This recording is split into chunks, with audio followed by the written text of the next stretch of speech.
Hola, bien, yo soy Clara Chamonet. Estudié, bueno, me licencié en farmacia aquí cerquita. O sea, que gracias por lo de jóvenes investigadores. Y bueno, trabajo en la unidad de investigación de enfermedades raras de Pisario. Y bueno, yo os vengo a contar pues, un análisis que forma parte de mi tesis doctoral en la Universidad de Valencia y que se titula, bueno, Anomalías congénitas y uso de medicamentos en el embarazo. Vale. Como sabemos, el uso de fármacos durante el primer trimestre del embarazo está relacionado con la aparición de algunas anomalías congénitas. Por eso, es súper importante identificar factores de riesgo para que podamos minimizar las exposiciones a teratologías. Para esto, existe la Red Europea de Registros de Anomalías Congénitas, que forma parte de Eurocar y que participa en diferentes proyectos internacionales, como el Eurolinca o el Euroindica.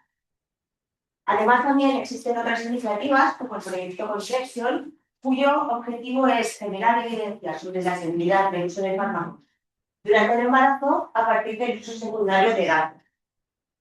De todos estos proyectos surgió uno de las publicaciones liderada por la profesora Jordan, que nos permite disponer de una clasificación para identificar medicamentos según la evidencia existente de riesgo teratógeno o de riesgo fetotóxico. También sabéis que en la Comunidad Valenciana existe el Registro Nacional de Anomalías Congénitas, que es miembro del pleno derecho de Eurocar. Este incluye casos desde 2007, nacidos vivos, nacidos muertos e interrupciones voluntarias del embarazo, que se han diagnosticado de al menos una anomalía congénita mayor durante el primer año de vida. Los casos son validados con la documentación clínica y también recoge información sobre el manejo de fármacos durante el primer trimestre de embarazo. Al mismo tiempo, en la Comunidad Valenciana también existe el gestor de la prestación farmacéutica, GAIA, que contiene los datos de dispensación ambulatoria de fármacos. Entonces, ¿qué nos planteamos hacer como un estudio piloto para ver lo que teníamos, de qué disponíamos? Pues decidimos comparar e identificar diferencias entre la información disponible sobre el uso de fármacos durante el primer trimestre de la gestación en las gestantes de los casos de anomalías congénitas y comparar la información disponible desde el registro de congénitas y la información disponible desde el año. Vale, ¿cómo lo hicimos? Pues primero, desde el registro de anomalías congénitas, identificamos a las gestantes residentes de la Comunidad Valenciana de casos nacidos vivos o muertos entre 2013 y 2021.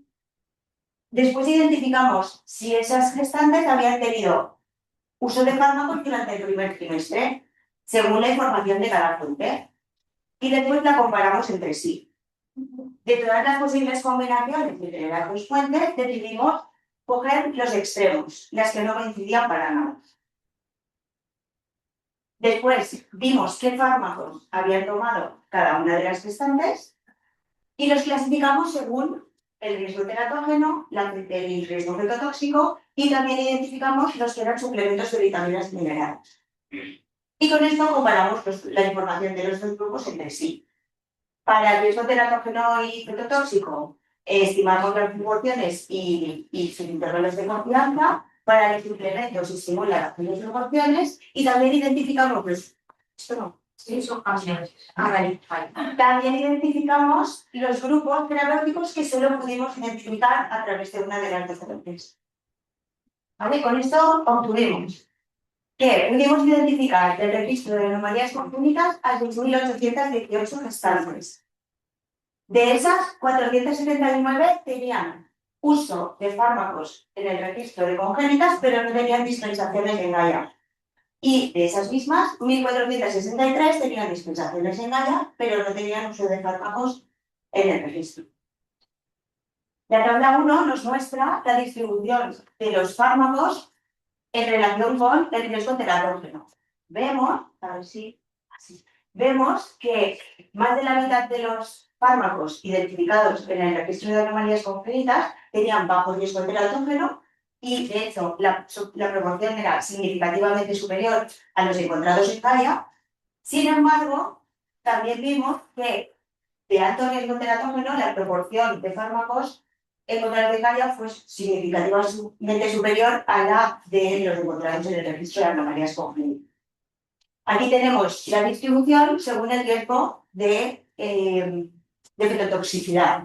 Vemos que la gran mayoría de fármacos que identificamos en ambas fuentes no tenían riesgo fitotóxico, pero que la proporción de fármacos con riesgo fitotóxico que identificamos con Gaia fue significativamente superior a la que encontramos en el registro de anomalías congénitas.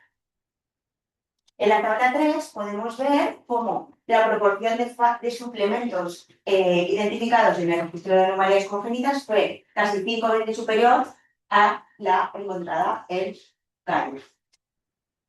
Y aquí tenemos una lista que nos muestra cómo los antibióticos y antiinflamatorios tópicos solo los identificamos en Gaia y que algunos tratamientos como vacunas y metadona que se suelen administrar en los centros sanitarios solo los pudimos encontrar a través del registro de anomalías congénitas. Como conclusiones, ¿a qué conclusiones llegamos? Pues que utilizar el registro de anomalías congénitas como fuente de información nos proporciona información adicional como la de suplementos o la de tratamientos que se administran en centros sanitarios, que disponer de las dispensaciones de Gaia permite identificar a más gestantes y a fármacos de mayor riesgo y, por tanto, que el uso de ambas fuentes pues, podría considerarse complementario y necesario, ya que conjuntamente identifican a más gestantes y a más tipos de fármacos. Y hasta aquí.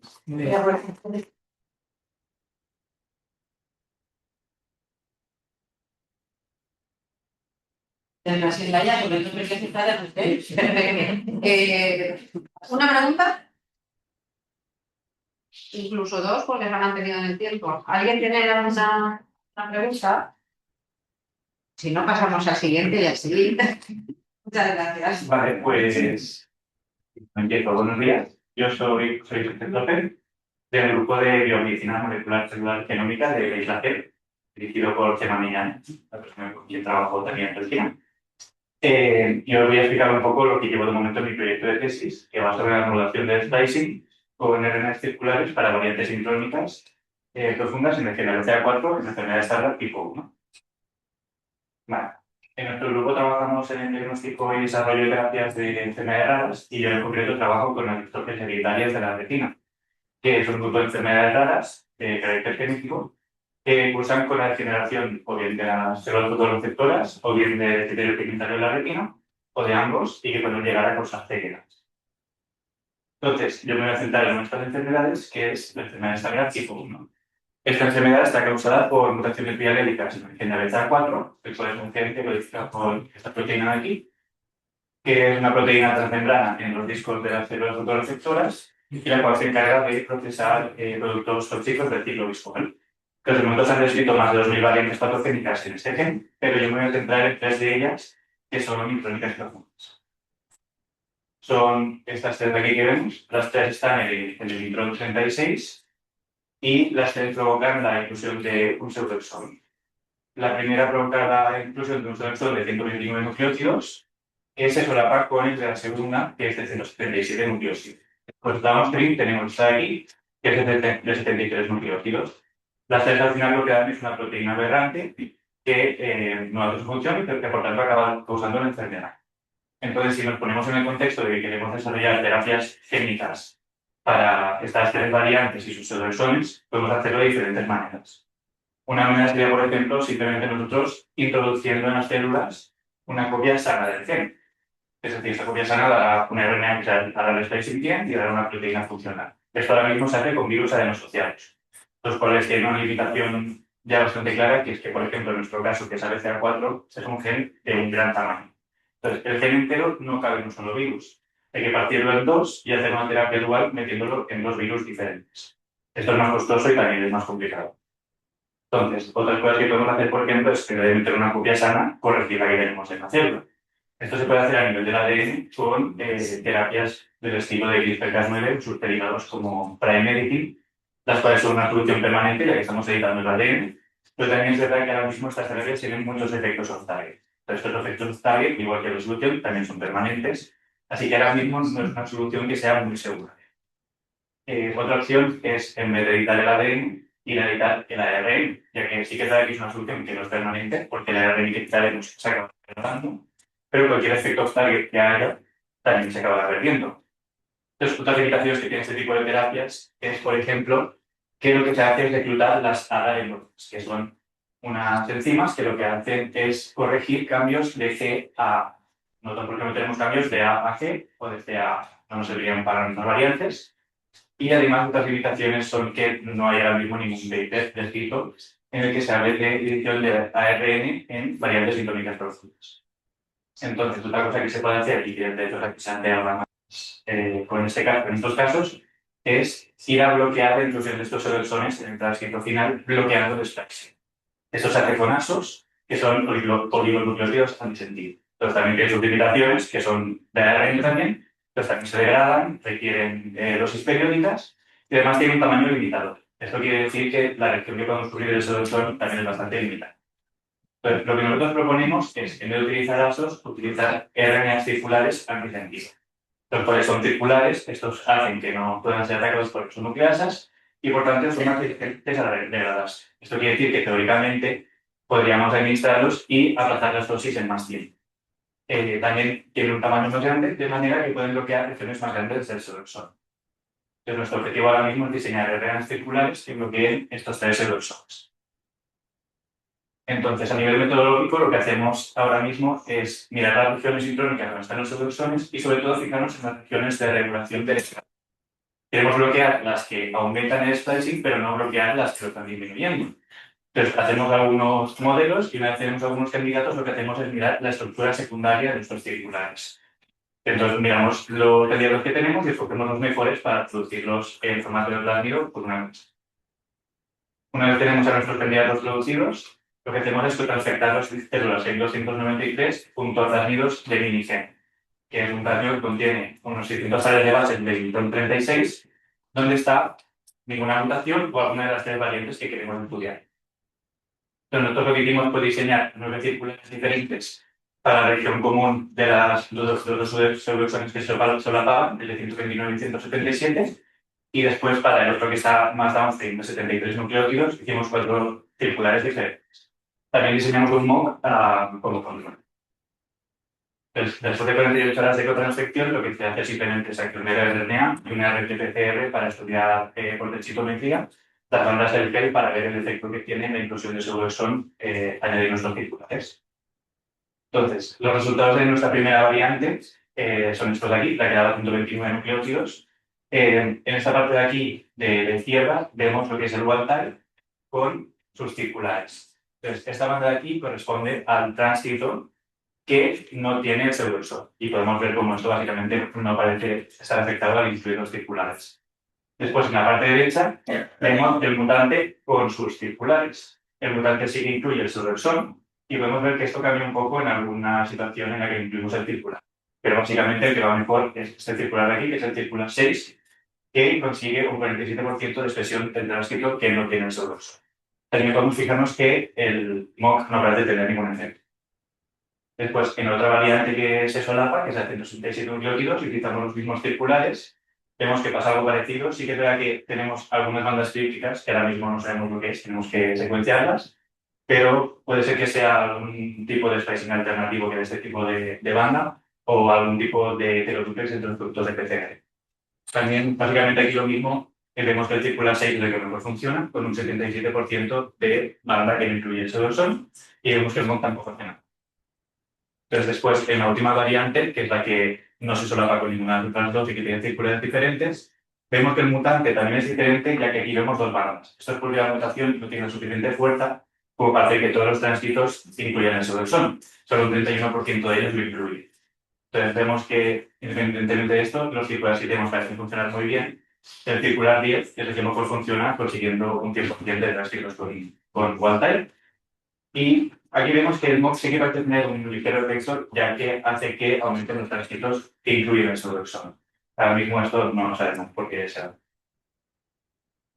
Y finalmente, para concluir, podemos decir que el mejor circular que funciona para las pseudoexones de 129 y 176 nucleótidos es el circular 6, y para el 33 nucleótidos es circular. También hemos visto que hay bastante diferencia entre unos circulares y otros, el tiempo que entre uno y otro es la región que van a bloquear. Y hay diferencias muy pequeñas de bloqueo entre unas y otras. Entonces lo que podemos ver es que diferencias muy pequeñas, estas regiones parecen tener diferencias muy grandes en lo que hace de bloqueo de inclusión del seductor. También sí que hemos visto que parecen funcionar bastante bien, entonces podemos concluir un poco que los circulares parecen una herramienta terapéutica bastante prometedora para evitar la inclusión de seducciones en al menos ABCA. Y finalmente, pues agradecer a mi grupo de investigación y sobre todo a mis directores de tesis, Gemma Millán y Natalia Galindo, y también a Ana Pilar Gómez y Marcos de la Peña, que fueron los que hicieron el plásmido de expresión de los RNA circulares original. Y hasta aquí. Gracias.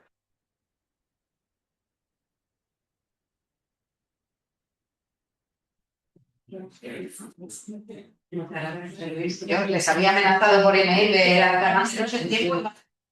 Una pregunta y no. Sí.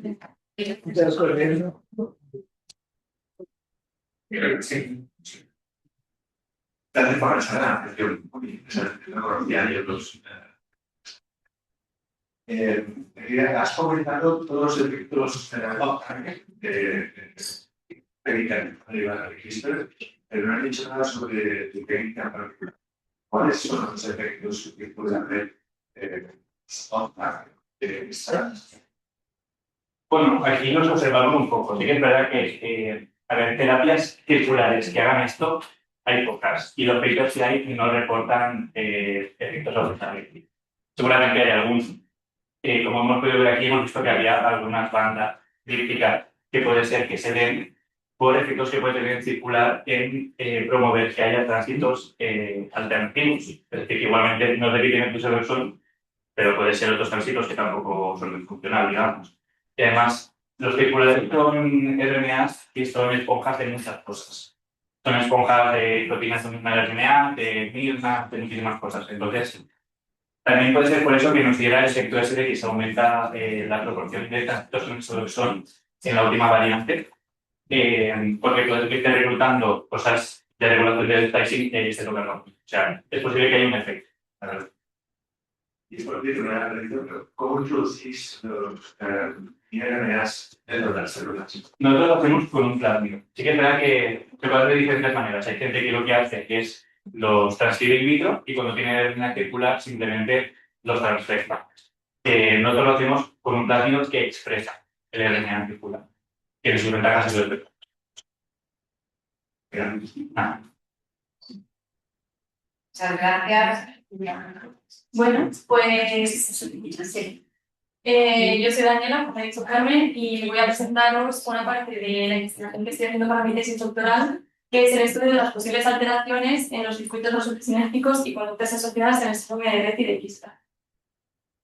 Primero de todo, pues, ¿qué es el síndrome de Rett y de Kistra? Son dos enfermedades raras que afectan al neurodesarrollo y que están causadas por mutaciones en genes ligados al cromosoma X. En el caso del síndrome de Rett está causado por mutaciones en el gen 22 y en el síndrome de X-Frágil en el FPR1. En el síndrome de Rett estas mutaciones son esporádicas y se producen de nuevo, entonces raramente se heredan. Y en el caso del síndrome de X-Frágil los progenitores sí que serían los portadores de la enfermedad. En ambas enfermedades, al estar ligadas al cromosoma X, los síntomas van a ser más graves en niños. De hecho, en el síndrome de Rett, las pacientes principalmente son niñas, ya que los niños suelen morir en el periodo perinatal. En el caso del X-Frágil, los niños sí que sobreviven, pero presentan la enfermedad de manera más común y más grave. Algo bastante impactante, teniendo en cuenta que son enfermedades raras, es que sean la segunda causa genética de discapacidad intelectual después del síndrome de Down. Ambas enfermedades tienen los síntomas muy parecidos, pero el síndrome de Rett es verdad que los presenta de manera más grave y en ambas se presenta lo que se conoce es una regresión de las habilidades adquiridas durante la infancia. En el caso del síndrome de Rett, las niñas nacen aparentemente sanas y es a los 6 a 18 años de edad cuando empiezan a tener los síntomas. Y en el caso del síndrome de X-Frágil, los pacientes sí que nacen con síntomas e incluso tienen algunas características físicas de la enfermedad. También tienen trastornos de la comunicación. En el caso del síndrome de Rett pierden totalmente el habla de manera general y en el síndrome de X frágil se dificulta bastante. Después, en cuanto a las anomalías motoras, en el síndrome de Rett hay pacientes que incluso con el desarrollo de la enfermedad pierden la capacidad de caminar y también sufren crisis epilépticas en ambos síndromes, que esto es un síntoma bastante grave de las posibilidades. Y también ambas enfermedades tienen características comunes al autismo. Tanto es así que el síndrome de Rett antes se consideraba dentro del trastorno del espectro autista y el 40% de los pacientes, que tienen síndrome de X frágil también tienen autismo. Vale, y algo que también se ha estudiado mucho durante las 2 últimas décadas en relación con el autismo es el sistema de los monapéptidos. ¿Qué son los monapéptidos? Pues son la triptófana y la oxitocina, estas dos neurohormonas, que están compuestas por 9 aminoácidos y se sintetizan principalmente en el hipotálamo, que forman parte del sistema neuroendocrino. Estas dos neurohormonas, como vemos, tienen las características en cuanto a funciones, son muy parecidas y van a actuar tanto fuera como dentro del cerebro. Por ejemplo, fuera del cerebro, la oxitocina lo que hace es estimular la eyección de leche materna y las contracciones del útero. Y en el caso de la vasopresina, lo que hace es regular el equilibrio hídrico del cuerpo. Pero a pesar de que estas funciones son como las más conocidas, las más comunes, también ejercen funciones muy importantes dentro del cerebro, que están sobre todo relacionadas con el comportamiento social. Por ejemplo, participan en el apareamiento, también están involucradas en el vínculo afectivo e incluso en la regulación del estrés, la ansiedad y la agresividad.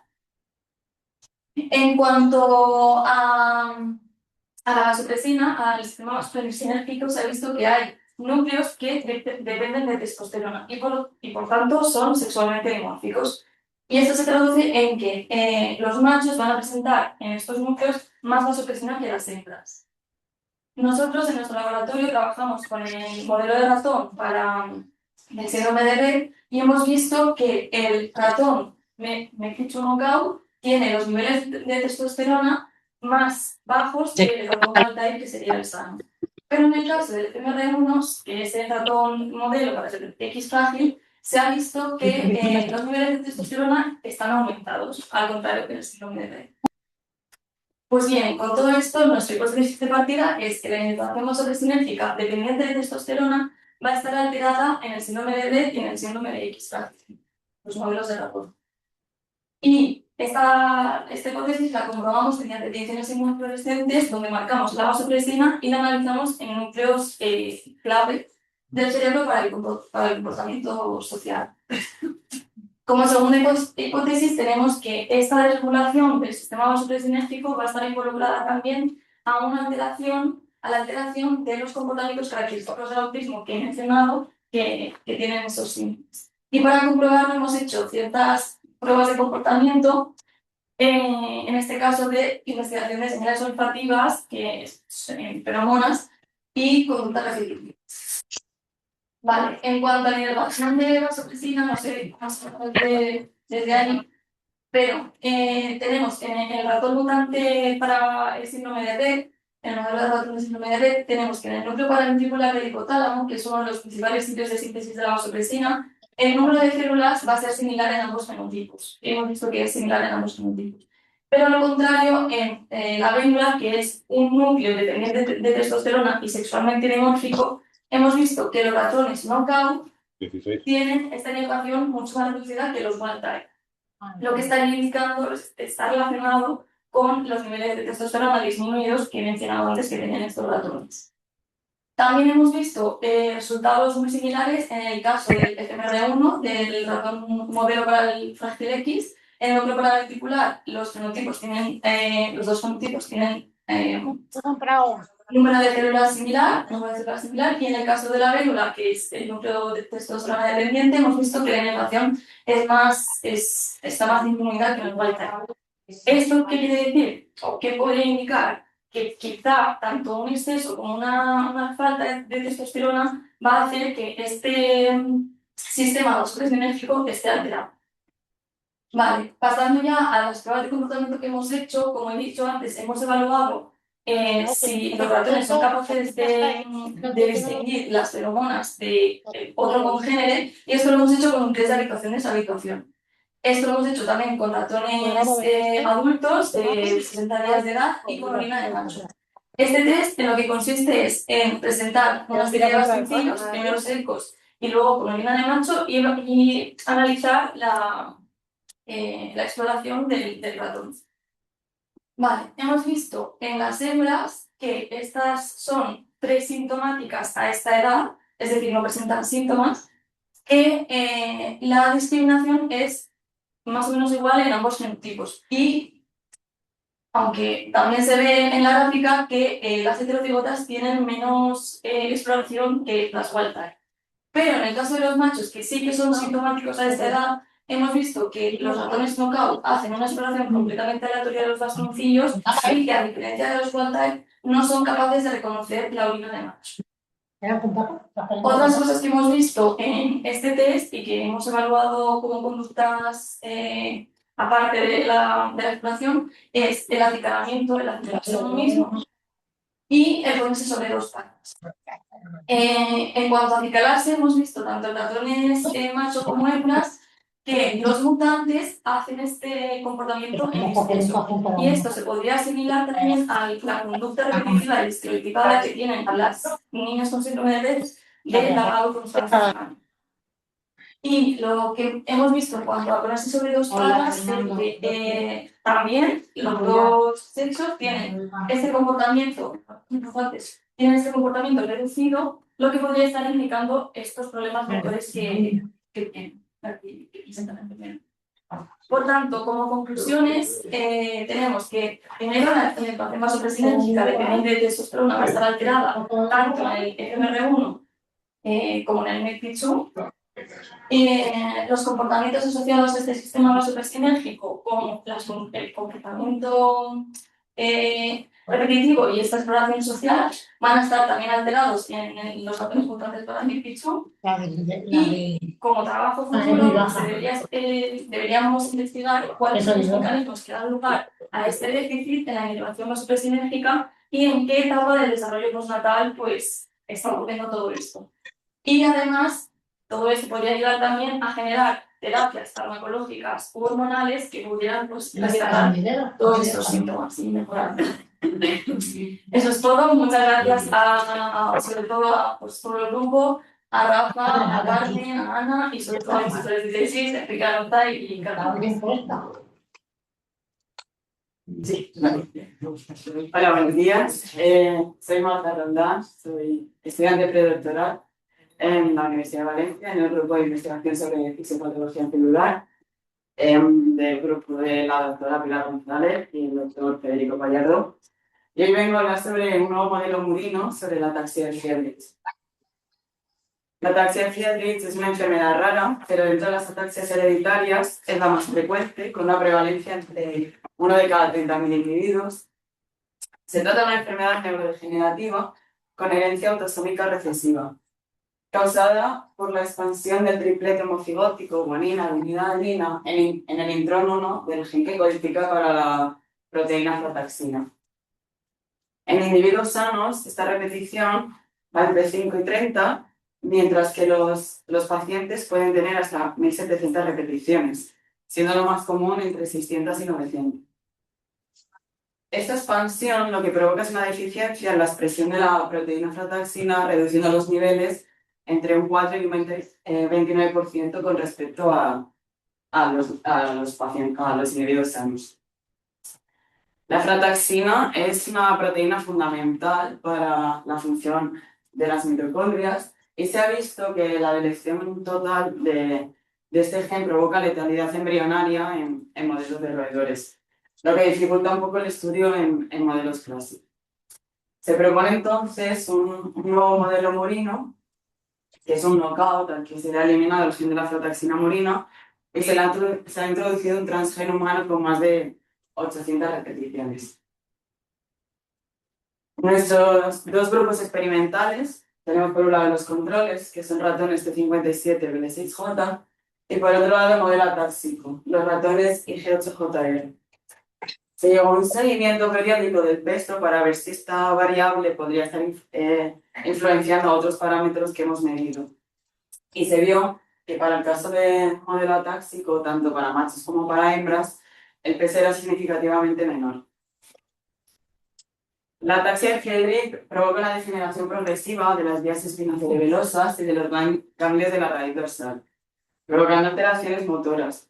Y para ello llevamos a cabo dos test comportamentales. Por un lado, el rotarro, que nos permite evaluar la coordinación y el equilibrio, y vimos que en nuestro modelo atáxico el tiempo de permanencia era significativamente menor con respecto a los controles, demostrando así que había una pérdida de coordinación y equilibrio. Por otro lado, utilizamos el equipo del Cardboard, que nos permite evaluar de manera cuantitativa la marcha, y entre todas las variables que se analizaron, nos llamó la atención que la distancia entre las patas traseras aumentaba con el tiempo, correlacionándose un poco lo que sucede en los pacientes que aumentan la base de sustentación para suplir estas anomalías en la marcha. Todos estos resultados se explican perfectamente a través de lo que observamos por resonancia magnética, en lo que se ve una clara atrofia cerebelosa en nuestro modelo atáxico con respecto a los controles. A pesar de que la ataxia de Friedreich es una enfermedad neurodegenerativa, también hay una afectación a nivel, hay una afectación sistémica. Se ha visto que sobre todo los órganos con alta demanda energética también están afectados, como es el caso del corazón. Llevamos una caracterización fenotípica por resonancia magnética y podemos evaluar, por ejemplo, que la masa ventricular izquierda, tanto para diástole como para sístole, estaba aumentada en nuestro modelo de ataxia de Friedreich. Además, en esta línea evaluamos el grosor miocárdico y vimos que tanto a nivel basal, medial y apical, tanto en diástole como en sístole, se evidenciaba lo que veíamos con la masa. Había un aumento del grosor miocárdico en el ventrículo izquierdo. Además, estos datos se comprobaron por histología y a través de la tinción de hematoxicina y oxina comprobamos que efectivamente el grosor del ventrículo izquierdo estaba aumentado. Todos estos resultados nos llevan a pensar que se está dando una miocardiopatía hipertrófica muy característica de los pacientes de ataxia de Friedreich.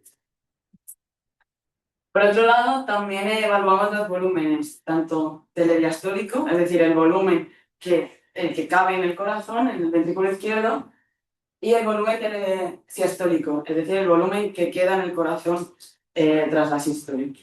Y se vio que había un aumento significativo en el modelo atáxico para ambos volúmenes, evidenciando así una dilatación del corazón en el modelo.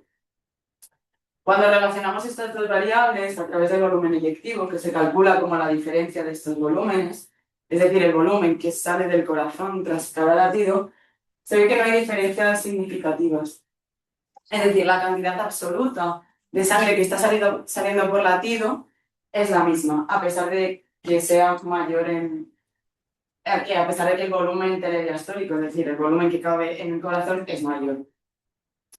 Por eso, cuando nos fijamos en la fracción de inyección, que correlaciona de nuevo estas dos variables, vemos que es significativamente menor, dando a pensar que hay una menor eficiencia contráctil en el modelo atáxico.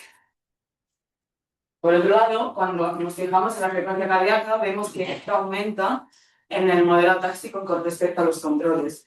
Es decir, de alguna manera está contrarrestando que esta cantidad de sangre que sale por latido, bueno, esta eficiencia contráctil, la suple a través de aumentar la frecuencia cardíaca. De hecho, cuando vemos los valores del gasto cardíaco, que correlaciona estas dos variables, la frecuencia cardíaca multiplicada por el volumen eyectivo, vemos que tiende a aumentar en nuestro modelo atáxico. Es decir, se están dando estos mecanismos compensatorios para suplir estas anomalías en el corazón. Al intentar explicar qué está pasando a nivel tisular, por qué se está dando este aumento tanto en la masa como en el grosor, como esta dilatación en el corazón, evaluamos la fibrosis cardíaca. A través de esa medición pudimos ver que hay un aumento significativo del área de las fibras de colágeno en el ventrículo izquierdo, que además se hace más notable con la edad. Es decir, esta podría ser una explicación de todas estas anomalías que observamos por resonancia magnética, evidenciando una fibrosis miocárdica progresiva. A modo de conclusión, creemos que es importante transmitir que es fundamental un enfoque integral de esta enfermedad, porque a pesar de estar clasificada como una enfermedad neurológica, tiene consecuencias sistémicas, como hemos visto para el caso del corazón, siendo además una de las principales causas de muerte en estos pacientes. Este modelo creemos que reproduce de manera fiel la patogénesis de la enfermedad, por lo que llevamos a analizar hasta ahora, claro, que presenta alteraciones motoras asociadas a una atrofia cerebelosa, y hay todo un remodelado estructural y funcional del ventrículo izquierdo, caracterizado por hipertrofia del ventrículo izquierdo, disfunción contráctil y un aumento de la frecuencia cardíaca. Además de la presencia de fibrosis miocárdica progresiva. Por eso consideramos que este es un buen modelo humanizado y que de esta forma nos permitirá evaluar nuevos proyectos preclínicos, de nuevas estrategias terapéuticas. De hecho, nuestro grupo ahora mismo está centrado en un proyecto de reposicionamiento de los fármacos de esta enfermedad, que esperamos enseñaros pronto los resultados. Y ya está, dar muchas gracias a todas mis compañeras y a mis compañeros que han participado también en este estudio. Muchas gracias.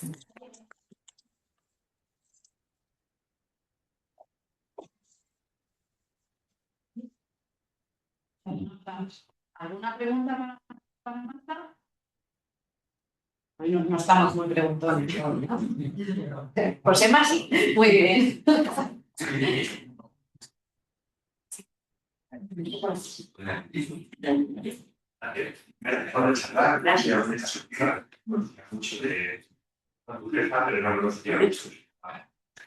El patrón que habéis generado en humanos, los tripletes, se incrementa la cantidad de pacientes con diferentes tipos de urticarios.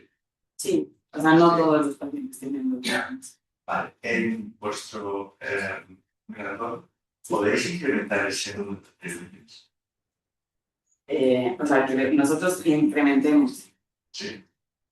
En principio, o sea, puede pasar que después de varias generaciones el número de tripletes se vea diferente, pero en principio nosotros no modificamos el número de tripletes, adrede, es más una cuestión de genética, de que haya mutaciones y aumente el número de tripletes.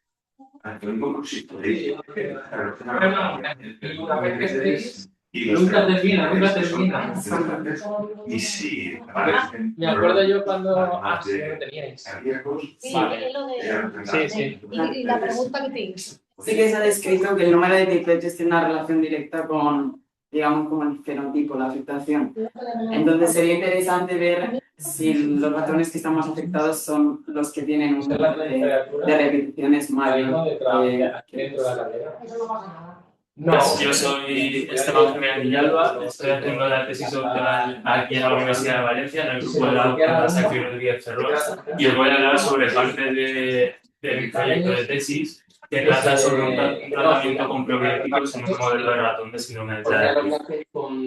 En primer lugar, quería hablaros de la impronta genómica, que es el fenómeno en el que se centra principalmente el trabajo de nuestro laboratorio, que consiste en que, como sabéis, todos heredamos una copia del genoma de nuestro padre y una copia del genoma de nuestra madre.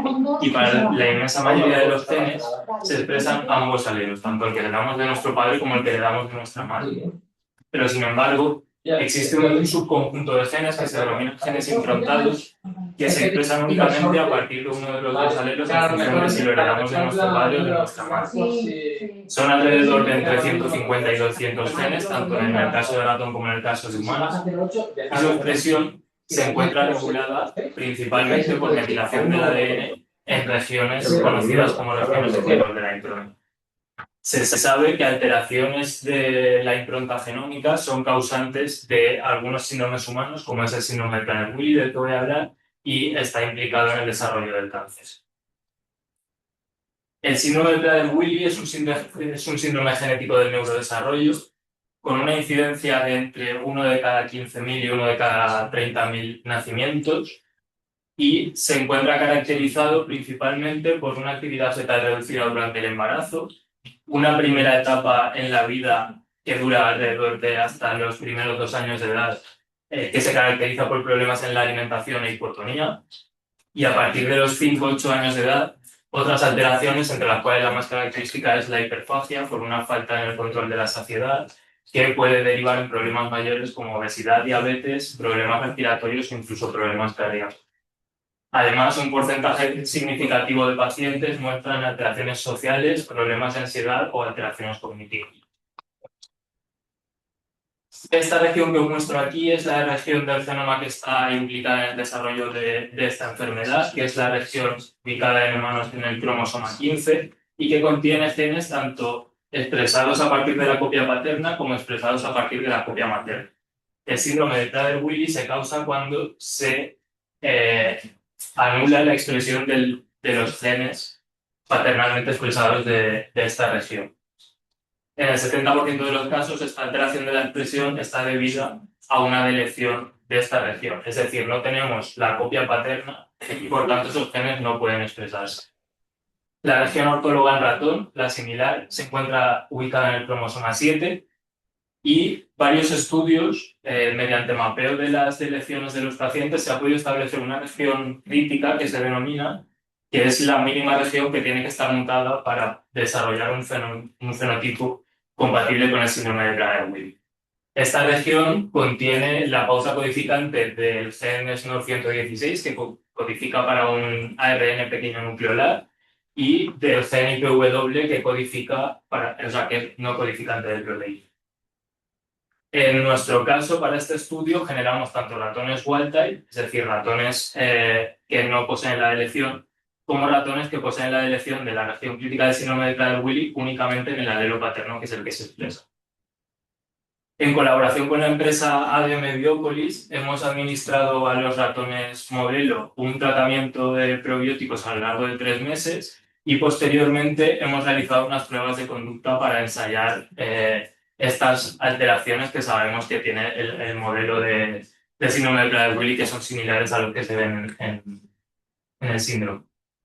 En primer lugar, para evaluar la conducta social, hemos llevado a cabo un test de preferencia social que consiste en que introducimos a los ratones en un laberinto con cámaras.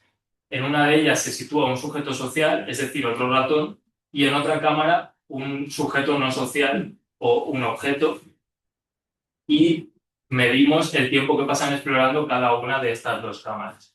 En el caso de un ratón wild type, lo que veríamos, que es lo normal, debido a que los ratones son seres muy sociables, tienen una gran preferencia por la exploración del sujeto social antes que el no social. En el caso de los ratones modelo de síndrome de Prader-Willi, observamos una reducción en el tiempo que pasan explorando el sujeto social, indicando alteraciones en la conducta social.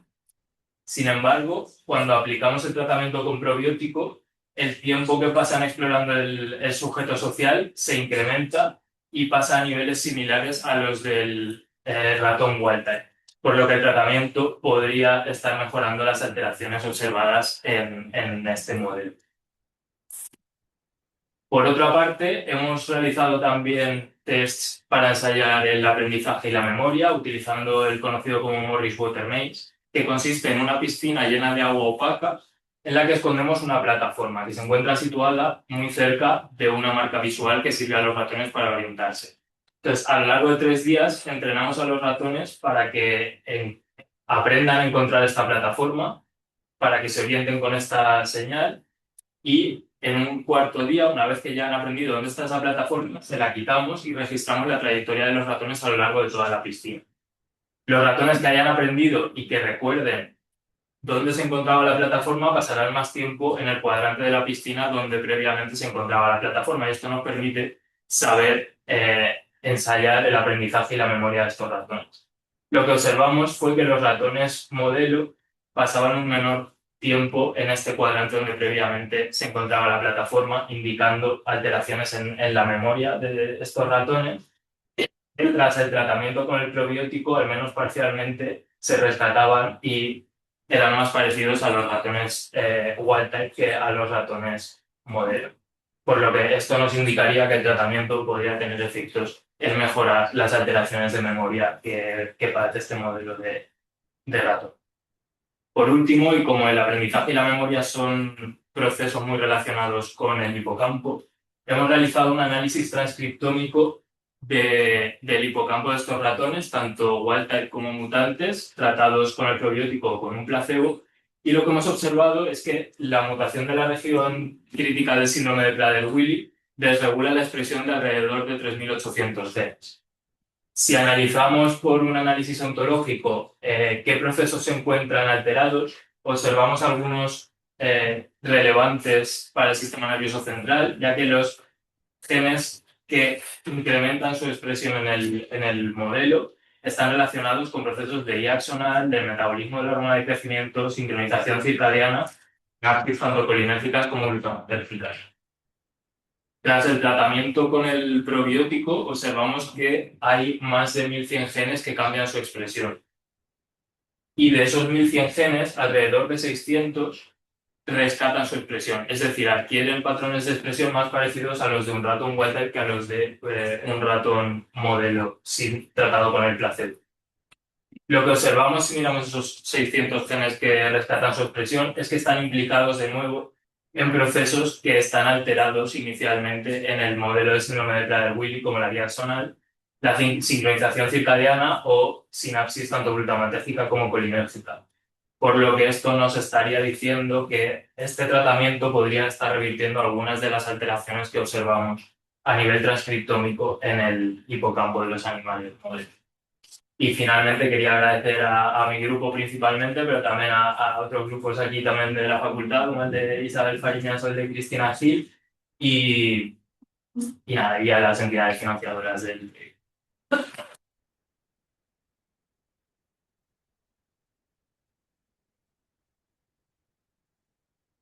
Muchas gracias. Sí. Hola, gracias por la charla. Una pregunta, la transcriptómica, ¿los ratones control con probiótico altera la transcripción de genes? Sí. Sí, eso es un análisis que estamos haciendo todavía y que tenemos que caracterizar un poquito más, pero lo tenemos hecho y sí que altera el hecho simplemente de administrar un probiótico a un ratón wild type altera la transcriptómica en el hipocampo. Sí. No sé si hay alguna pregunta más. Vamos a ver la de los Probióticos. El probiótico es un la historia No solo este avance,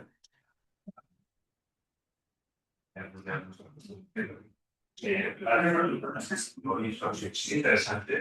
Y lo que más se ve con la reacción es la cuestión del circadiano de los genes alterados. ¿Habéis visto lo que más luego? Es lo que es el circadiano alterado. No lo hemos hecho, pero ya se sabe que el modelo de ratón, en concreto este modelo, tienen alteraciones del ritmo circadiano y eso implica alteraciones del sueño que también se ven en pacientes de la enfermedad. Ahí me pillas. Ahora mismo no te sé decir. Pero sí que sé que está alterado el sueño, el REM y es por alteraciones del ritmo del reloj circadiano.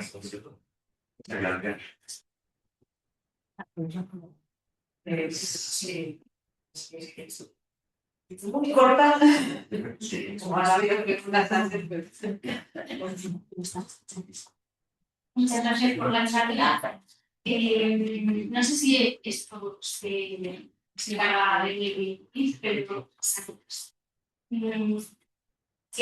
¿cuáles han sido los requisitos? ¿O qué probiótico habéis utilizado? ¿Cuáles han sido los requisitos? No sé si ha habido cubierta en pacientes o se ha visto alterada en nosotros. Sinceramente, no te sé contestar a eso porque nosotros tampoco sabemos exactamente el probiótico con el que estamos tratando porque está protegido a nivel de empresa. Entonces, sabemos que ellos lo eligieron por resultados previos que tenían. Entonces, Sí, pues, nosotros hemos hecho las pruebas en ratón, pero son ellos los que controlan realmente cuál es el que... para Muchas gracias. Cerramos la sesión de charlas cortas.